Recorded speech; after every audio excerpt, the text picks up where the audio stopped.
저는 그 2000년대 중반부터 그 통일부의 남북교류 협력과 관련된 북쪽의 엔지니어들을 중국에서 협력하는 사업 형태로 해서 주로는 그 영상인식과 얼굴인식 분야를 개발을 해왔었고요. 기술력은 저희가 2015년도 기준으로 해서 세계 2위의 기술력을 인증을 받았었고요. 제가 이 사업을 하면서 가졌던 비전과 어떤 그 자긍심이라고 하면은 그 개성공단이 가지고 있는 인가공 수준의 어떤 그 단순 무역 이것이 이제 가지고 있는 한계가 있습니다. 이런 그 더 큰 부가가치를 창출한다거나 어떤 그 민족의 그 미래 비전, 희망이라고 할 수 있는 그 교육과 그 어떤 그 지식 산업은 아니잖아요. 그것을 뛰어넘는 사업을 하고 있다는 자긍심이 있었었고, 그리고 실질적으로 그러한 그 결과를 미국 상무성 NIST에서 국내 업체로서는 최초로 인증을 받은 그런 것이 사업을 해오면서 보람이었었다고 생각합니다.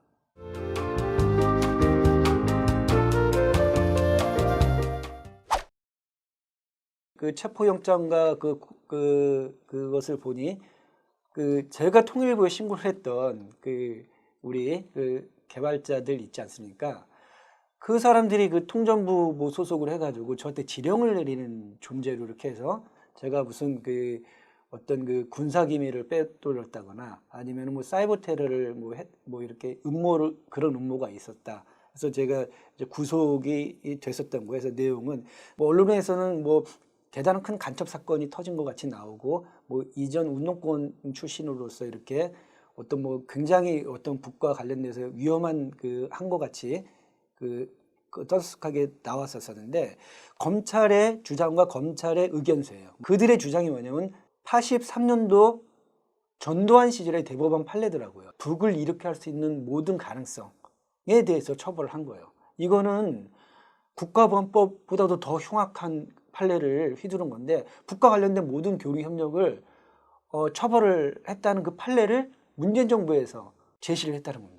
그래서 이게 굉장히 경악스러웠었는데 그렇게 하면서 실질적으로 구속이 됐었고 검찰에서도 뭐 그 제일 처음 공판에서 주장을 할 때 뭐라고 그랬냐면은 저한테 이것은 이데올리적인 이런 걸 통해서 일어나는 국가법원 사건이 아니라 어떤 그 경제적인 목적에 의해서 일어난 국가법원 사건이다. 이렇게 검찰이 주장을 하면서 이 재판이 진행을 했었습니다.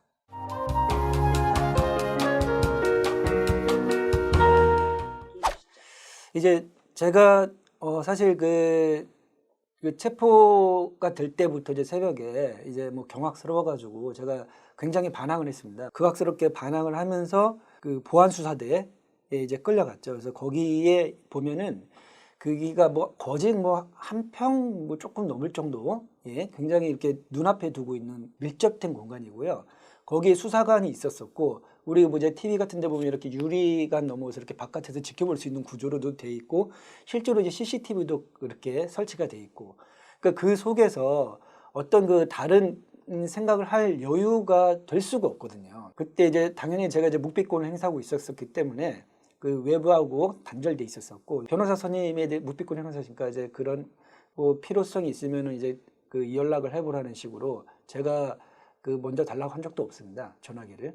근데 그 전화기를 그래서 저한테 건네주더라고요. 그래서 제가 연락처를 제가 알 수가 없지 않습니까? 일반적으로 스마트폰에서 뭐 입력된 거를 불러서 쓰듯이 제가 유일하게 기억하고 있는 그 집사람한테 이제 연락을 했던 거예요. 연락을 해서 뭐 이제 변호사와 관련된 그 민가협하고 그 민변 쪽에 연락을 해달라. 그게 다였는데 이제 연락을 하다가 보니까 통화 중이어서 그래서 나다 하고 내가 전화했으니까 그쪽에 민변하고 민가협 쪽에 그 연락을 해라. 이렇게 문자를 남겼던 겁니다.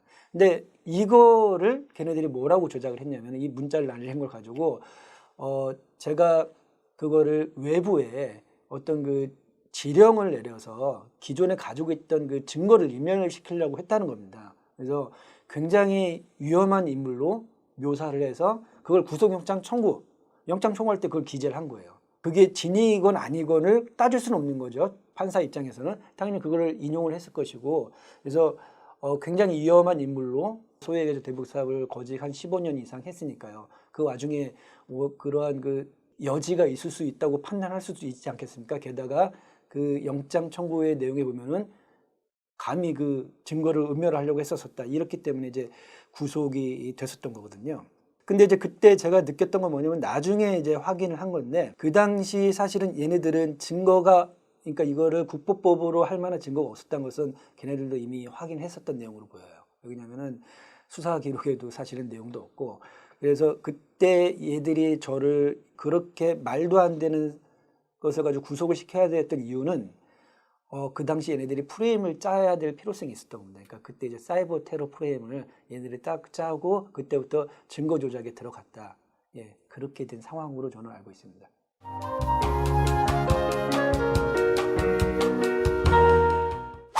예. 그 사실은 그 사이버 테러 프레임과 더불어서 무슨 정체불명의 그 편지를 하나를 제가 수신했다고 걔네들이 그 수사 기록에서 제시를 했어요. 근데 그게 2006년도 네이버의 편지인데 저는 사실은 아무리 10년이 넘어서 기억을 해봐도 그런 편지를 받은 적이 없거든요. 일반적으로 우리는 북쪽의 엔지니어들도 마찬가지고 저희들도 사실은 굉장히 그런 거를 더 경계하고 일만 하는 스타일이었거든요. 그러니까 그런 뭐 소위 조국 중성 운운하고 뭐 이런 얘기 편지가 나올 수가 없어요. 근데 그걸 받아들였던 전제 조건으로 제가 개발을 진행하고 비용을 주고 그 프로그램 개발 받은 것을 금품 수수 자진 지원 이렇게 조작을 한 거죠. 근데 그 편지가 과연 어떤 거 해서 나중에 기록을 봤더니 압수수색을 했다는 그 편지에 해시값이 없어요. 해시값이란 게 뭐냐면 소위 얘기해서 우리 지문과 동일한 건데 해시값이 없다는 것은 뭐냐면 원본 자체가 존재하지 않는다는 거예요. 근데 그거를 증거로 제시를 했던 겁니다. 그리고 그것을 기반으로 해서 재판이 이렇게 위험성이 있다 해서 국보법 사건으로 조작이 돼서 갔던 것이고 그리고 더 크게는 사이버 테러 위험이 노출됐다. 이렇게 검찰이 프레임을 짰던 겁니다.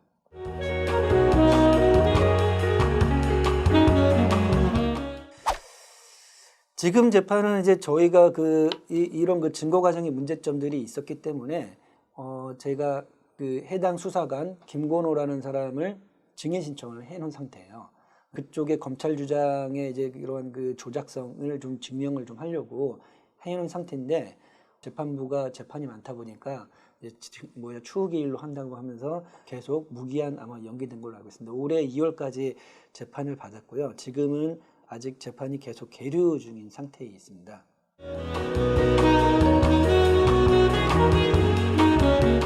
이 상황이 굉장히 구속됐을 때가 이제 8월이었는데요. 그 당시가 이제 4월 판문점 선언 이후 그리고 9월 평양회담 이전이었기 때문에 당시 나중에 기록을 보니까 러시아산 석탄을 환적을 하면서 그것이 이제 그 경협 사건으로 연루돼가지고 구속된 사건이 7월에 발생을 했거든요. 소위 얘기해가지고 대북 제재라든가 한미 동맹을 과시하려고 하는 이런 그 프레임 속에서 만들어졌다는 걸 전 직감적으로 알았어요. 그래서 검찰의 그러한 그 진술을 저는 거부를 했었었고 소위 얘기해가지고 무슨 뭐 친북적인 활동을 했다고 해서 인정한 사건이 아니라 저는 부정한 사건이었기 때문에 재판이 계속 길어졌고요. 증인도 이제 검찰 측에서 없는 죄를 만들려고 하다 보니까 뭐 탈북자들을 동원을 한다거나 이렇게 해서 재판이 굉장히 길어졌습니다. 그래서 만기 6개월을 채운 거죠. 그래서 1심을 내릴 수가 없는 상황이었던 거예요. 그래서 구속 만기로 해서 지금 나와서 재판을 받고 있었던 상황이었습니다.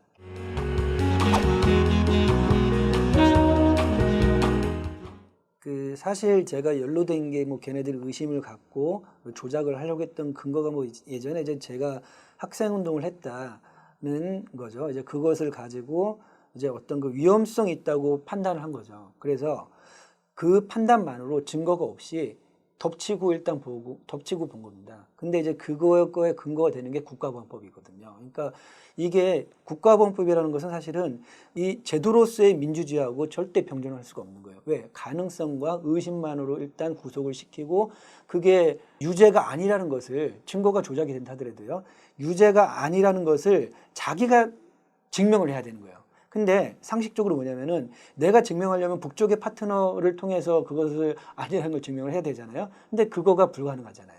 그리고 그러려고 하는 가능성을 가지면은 그게 또 국가보안법 위반이 되는 거거든요. 그러니까 이게 일반적인 상식에서의 어떤 그런 그 형사적인 그 처벌 그리고 민주주의에서 보호하고 있는 뭐 인권하고 국가보안법은 절대 병존할 수가 없는 겁니다. 그리고 이것을 가지고 국가기관이 증거를 조작을 마음대로 하고 이념적인 사건에 있어서 뭐 간첩 이런 것 조작을 하고 하지만 저 같은 경우 이제 경제 협력 사업인데 이것을 조작을 하고 강제로 구속시키고 사업을 망가뜨리고 그럼에도 불구하고 여기에 대해서 누구 하나 처벌받은 사람이 없어요.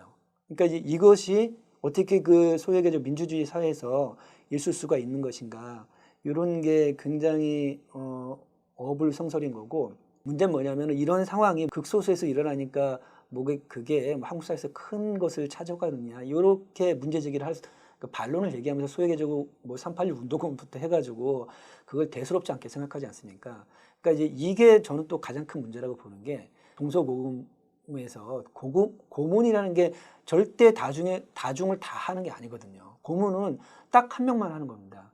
한 명을 해서 그 사람에 대해서 고통을 주고 본보기로서 이렇게 괴롭히면은 그것을 가지고 주변에 있는 사람들이 굉장히 두려워하고 힘들어하면서 그 다중들을 컨트롤하는 거거든요. 이 컨트롤하는 기제가 바로 국가보안법인 거예요. 그 중세 시대 때 뭐 마녀 사냥 같이 이렇게 처형을 하는 것 같다고 얘기하는데 그 사실 이게 현대 민주주의 사회에서 아직까지 존재하고 있는 거예요. 뭐 유엔에서도 이렇게 폐지를 공고하고 있지 않습니까? 근데 일반적인 정치인들은 뭐 말할 것도 없고 운동권 출신의 이런 그 정치인들까지도 분단에 젖어서 그런지 이거에 대해서 굉장히 감각이 없다는 겁니다. 이게 제가 이번 사건을 겪으면서 느꼈던 그 문제인 거고 이것은 또 문재인 정부의 문제이기도 하다고 저는 보고요. 그리고 이런 사건이 터지는 이런 환경을 가지고 어떻게 민족의 화해와 미국의 횡포를 벗어나고 뭐 사대주를 벗어나고 이런 게 사실은 근본적으로 안 됐던 거예요. 그러니까 아무리 좋게 선언을 하고 치장을 하려고 한다 하더라도 어떤 제도적이고 어떤 이런 물리적인 것이 그대로 있고 이것을 벗어나려고 하는 자기 노력이 없이는 사실은 남북의 관계는 하루아침에 파탄이 날 수도 있는 것이고 그러한 기제가 국가보안법이라는 거죠. 그러니까 저도 사실은 거지 개발을 15년 해왔거든요. 이 15년 해온 이 성과가 하루아침에 무너졌다는 겁니다. 이게 지금의 그 연락소 역사문서가 한 번에 이렇게 폭파됐듯이 다르지 않은 구조라는 거예요. 그래서 여기에 대한 성찰을 하지 않으면 민주주의에 대한 문제점 그리고 남북화에 대한 근본적인 성찰은 불가능하다. 저는 그렇게 보고 있습니다.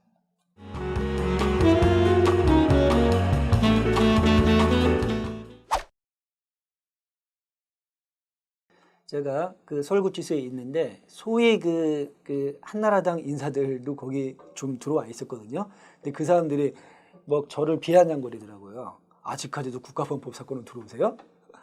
왜 지네들도 뭐 이게 문제가 있다는 걸 알고 있는 거죠. 근데 문재인 정부에서 들어오니 그 사람들이 저한테 비아냥거리더라고요. 그 정도로 심각한 문제점을 우리 소위 가지고 통일이라든가 민주를 외친 사람들이 느껴야 되는데 오히려 그 사람들이 진영 논리에 빠져서 이거를 어쩔 수 없는 구조적인 문제점이다 해서 넘어간다는 거 있죠. 그렇기 때문에 다 평화롭고 안정적인데 그 속에서 한 사람은 굉장히 고립돼서 생명의 위협을 느끼고 있는데 그냥 지나치가는 이런 느낌을 이제 받고 살았거든요. 근데 이거에 대해서 사실은 저는 구조적인 문제점, 그러니까 뭐 사대주의, 뭐 아니면은 뭐 대결주의 이런 것들 그리고 뭐 한미 동맹 뭐 이런 것들을 때문에 어쩔 수 없다는 이런 진영의 논리를 가지고는 절대 이 문제 해결할 수 없다고 저는 봐요.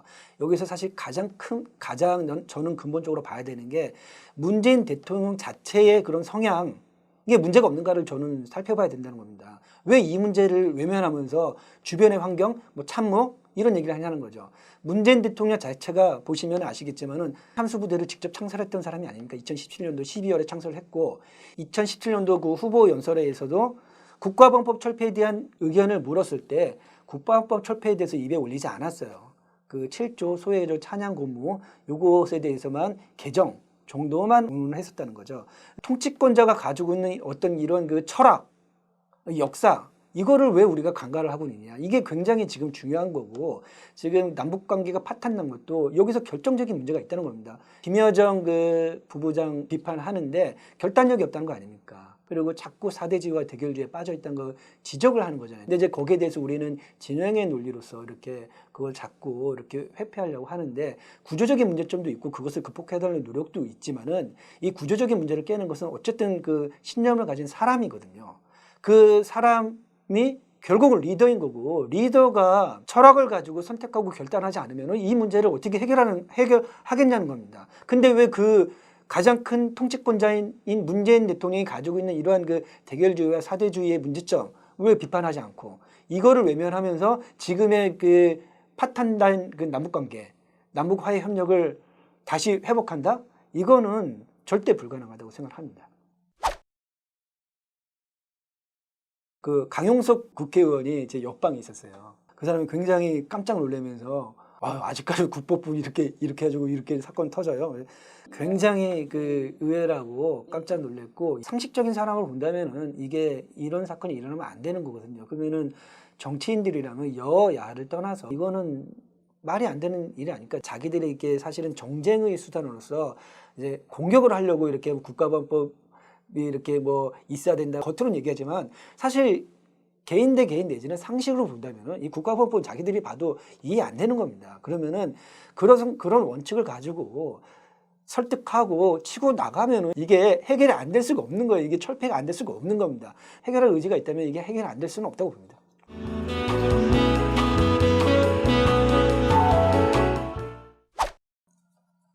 근데 이제 저도 사실은 굉장히 경악을 했었었고, 이제 이들이 나를 이렇게 먹잇감으로 하고 있었었고, 그러면 그게 과연 나만의 문제겠는가, 이제 그런 그 고민을 했었었는데, 이게 실질적으로 제 재판을 하면서도 그게 반복되는 내용이더라고요. 재판에 보면 이제 증인 신청을 하면은, 그러니까 제가 북과 관련된 그 연관 사업을 했다는 것을 모르는 사람이 없었습니다. 근데 증인 신청하면은 증인을 다 거부를 해요. 심지어 옛날에 운동권을 했던 그러면서도 같이 사업을 했던 지인들도 있지 않습니까? 제 주변에.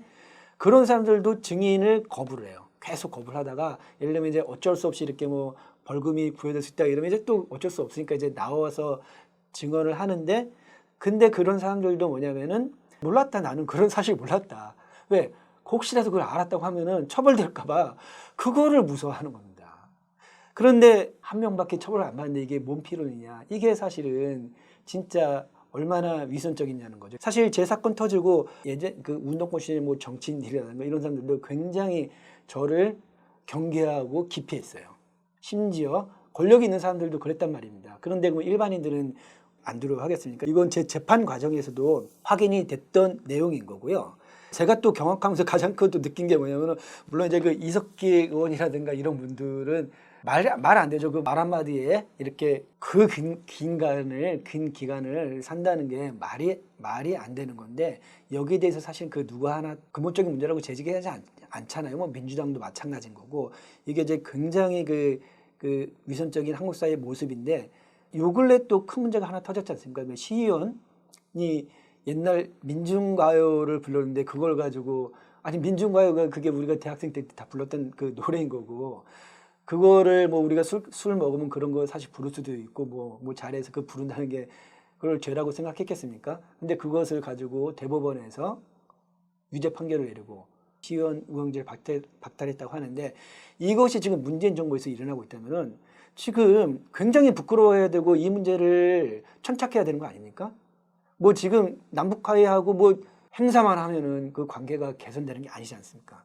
이렇게 근본적인 문제를 바닥에 안고 있다면은, 청결 바로 떨어질 구조를 가지고 있다면은 그것을 개선을 해야 되죠. 행사만 쫓아하고 어떤 그 쇼맨십만 해가지고 근본 문제 절대 해결되지 않는다고 보고, 이게 지금도 우리가 가지고 있는 현실이다. 특히 그 정치인들 그리고 뜻 있는 사람들은 한국 사회의 근본적인 문제로서 성찰을 하고 이거를 어렵다고 외면하지 말고 부딪혀야 된다고 저는 봅니다.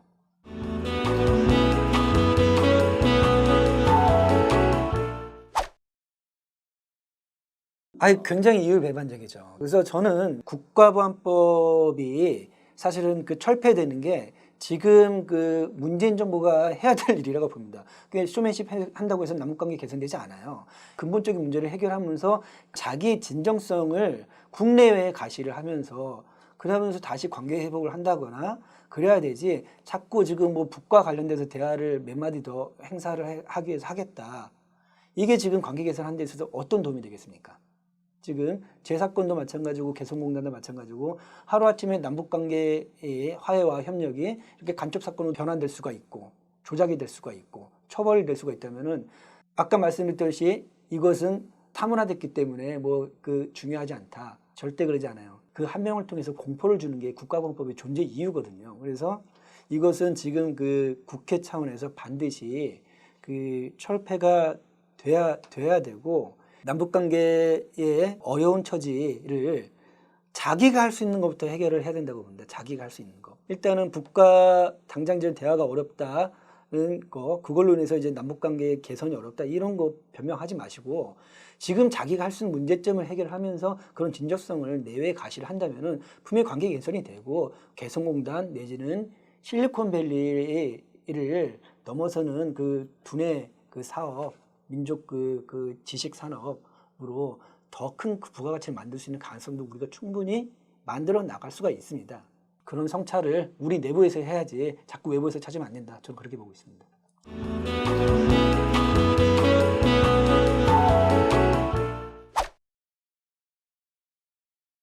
남북 연락사무소를 폭파할 정도로 실질적으로 6.15 선언 이전으로 돌아간 거거든요. 그러면은 여기서 사실은 북이 뭐 대화를 지금 하자고 해서 할 이유도 없고 나설 이유가 제가 봤을 때는 전혀 없을 것 같아요. 그러면은 사실은 자기가 할 수 있는 것을 하면서 그 진정성을 보여줘야 되는데, 그러니까 지금 이제 국회가 새로 이렇게 구성이 됐지 않습니까? 그리고 민주당이 이제 다수당을 차지했고, 그럼에도 불구하고 이 상황에서 이 문제가 해결 안 된다면은 진정성과 철학이 없다고 보여지는 거예요. 그러면은 북 입장에서도 마찬가지고 뜻 있는 그 남북교류 화해 협력을 바라는 사람들 입장에서 본다 하더라도 이것은 굉장히 자기들의 그 정권 유지를 위해서 남북 관계를 그 활용하거나 악용하는 데만 관심이 있는 거지, 워킹그룹, 한미 워킹그룹 이런 게 이제 사대주의에 묶여서 저희가 그 진전을 못하고 있는 거 아닙니까? 국가범법 철폐로 인해서 사대주의와 대결주의를 근본적으로 벗어나게 되면은 남북 관계가 안 좋아질 수가 없는 겁니다. 그리고 그런 구조적인 환경을 마련을 해줘야지, 정치인들이 내지는 리더들이 그런 것을 그 결단을 내려서 마련을 해줘야지 우리 같은 민간인들이 안정적으로 교류 협력하고 그렇게 해야지 그 관계가 개선되고 돈독해지는 거거든요. 그 정부 차원에서 그 관계 개선을 돈독히 한다는 것은 사실 굉장히 리스크가 있는 겁니다. 이건 언제든지 또 깨질 수 있는 거 아니에요. 지금 우리가 다 목격했듯이. 그러면 사실 민간 속에서 굉장히 큰 되돌릴 수 없는 교류 관계를 맺어야 되는 거 아닙니까? 그래야지 되는데 그걸 사실 근본적으로 가로막고 있는 게 사실은 국가범법이니까, 국가범법 철폐를 하면은 그런 관계가 개선이 될 것이고 그 위기는 극복이 될 거라고 저는 보고 있는 겁니다. 근데 지금도 전향적인 성찰을 못하고 있다는 것은 사실은 근본적으로는 민족의 화해와 협력 그리고 어떤 그 사대주의를 극복하겠다는 철학이 없는 문제라고 저는 보고 있습니다.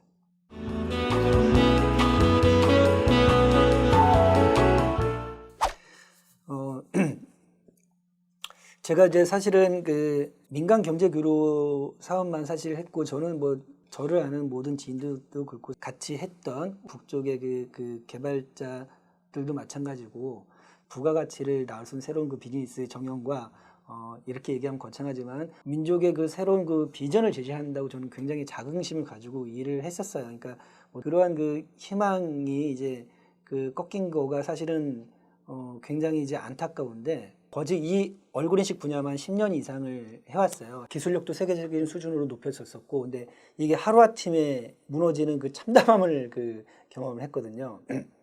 개인적으로 본다고 하면은 사실 지금 그 연락사무소 그 파괴되는 수준 이상으로 이제 좌절감을 저도 느꼈죠. 좌절에만 얽매이지 말고 시련을 넘겨야 되는 그 과제가 저 개인한테도 있고, 해주 지역이 굉장히 그 실리콘밸리하고 유사한 그 구조를 가지고 있어요. 바다를 인접하고 있고, 그 서울 쪽의 금융자본 내지는 이제 평양에서 그 훌륭한 그 인력들 해가지고 실리콘밸리를 능가하는 어떤 그 ICT 민족의 그 새로운 그 미래를 만들자 이런 그 열망이 있었었거든요. 지금 어려운 조건에 뭐 민간인부터 해서 뭐 정부 쪽 관련된 일하는 사람들 해서 그 진정성을 가지고 있으면은 충분히 정형을 만들어 나갈 수가 있다. 그렇게 해야지 우리가 이제 부모 세대가 됐는데 미래를 남겨줘야지. 어떤 그 국가보안법이라든가 공안기관 같은 경우는 있어는 안 된 존재예요. 그거는 사람을 괴롭히면서 자기들이 먹고 사는